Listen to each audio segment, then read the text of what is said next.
Hey everyone, we're going to be covering Informal Criticism, part 2 in this 4-part series, getting criticism from family and friends. Stick around.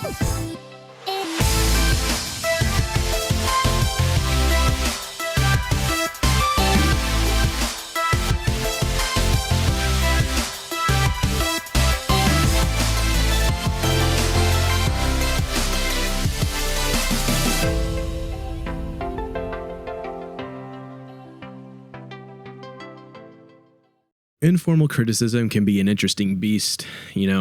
Getting notes from anyone that you know personally can always be, it could either be a hit or miss. I think this is the starting point for a lot of artists because, I know for me as a screenwriter, sometimes getting your script read by someone else can be extremely difficult.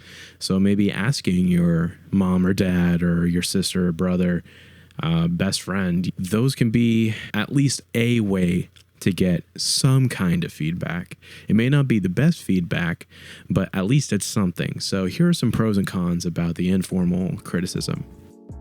Honestly, informal criticism can be a great way to get feedback from people that are outside your field. Sometimes when you're dealing with people in your field, they could be real snobs about format or typos or asterisks. To get feedback from people outside of your field can be a good thing because, they don't care about format, the specific parameters that your work has to be in, and they can give you really good insights on feel, tone, atmosphere, characters, dialogue, the things that you want to know about. As important format is, it's not the most important thing. You might run into some people that are just so heavy about the technical aspect of your work that they totally forget to reference the story. Getting that criticism from people outside of the field, a really great way to understand what your script is actually giving off. And another thing too is communication with the person that you're getting notes from. You have the ability to actually sit down and talk with them, ask them questions. That is something that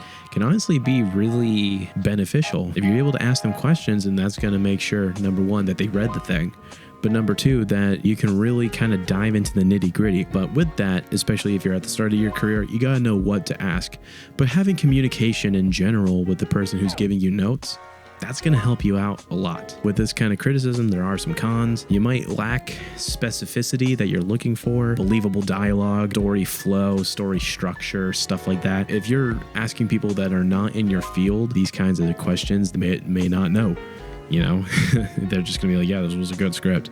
I don't really know what to tell you. People's biases might shine through, or their personal tastes in storytelling. If I were to ask a mom that was like a huge fan of the Hallmark Channel to review my erotic thriller feature film, probably not going to get a positive response. They may not be able to have the professional capacity to separate their biases and preferences in storytelling. Pros and cons, as with anything, but here's some things to keep in mind when you're trying to get this informal criticism. First thing, take the time to just create an honest environment. Let them know that, hey, I am trying my best to be the best that I can be.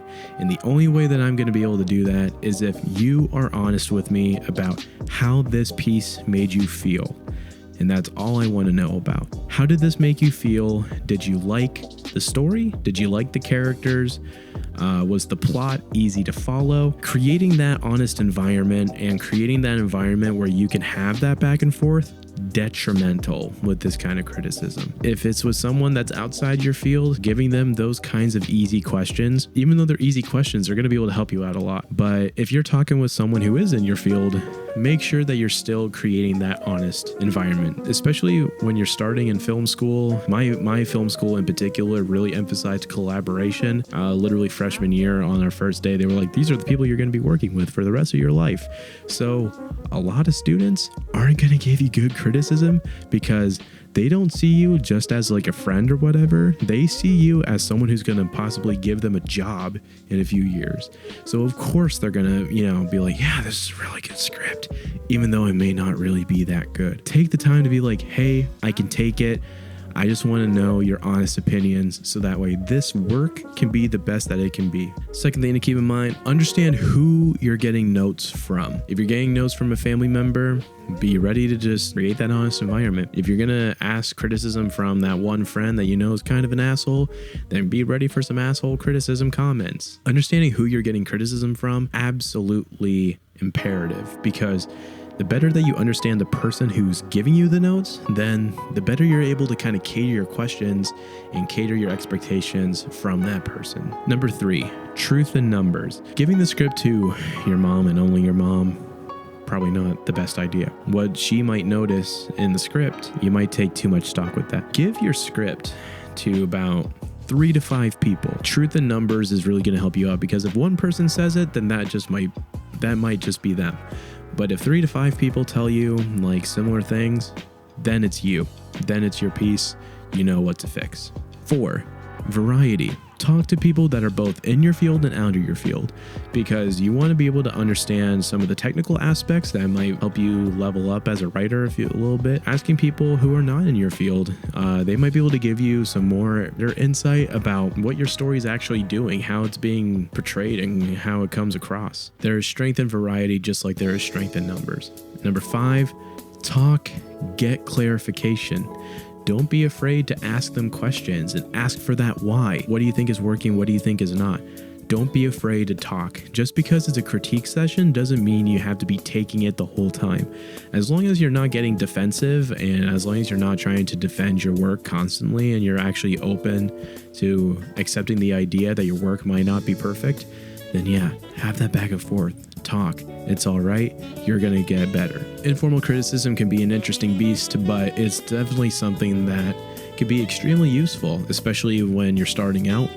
But it's something that I've continued to use, despite how far I've grown as a screenwriter and filmmaker over the last few years. I have friends who are writers, and even though we're friends and we hang out and we do stuff and, we have a good time, they know that they can come to me for notes, and I know I can go to them for notes. And I always know that I can trust them. They can give me the hard truths about my piece of work, and they know that that's reciprocated. Informal criticism is a great way to not only build your network, but just understand some of the more story-based issues in your script or whatever. As long as you know what to ask and how to approach it, you're going to be fine. Thank you for tuning in for this one. Next episode, we're going to be talking about formal criticism, which is where any kind of critique scenario that has that more professional aspect to it. I hope that you found this video helpful, and I hope to see you in the next one. If you like this video, please give a like and subscribe. Have a good day.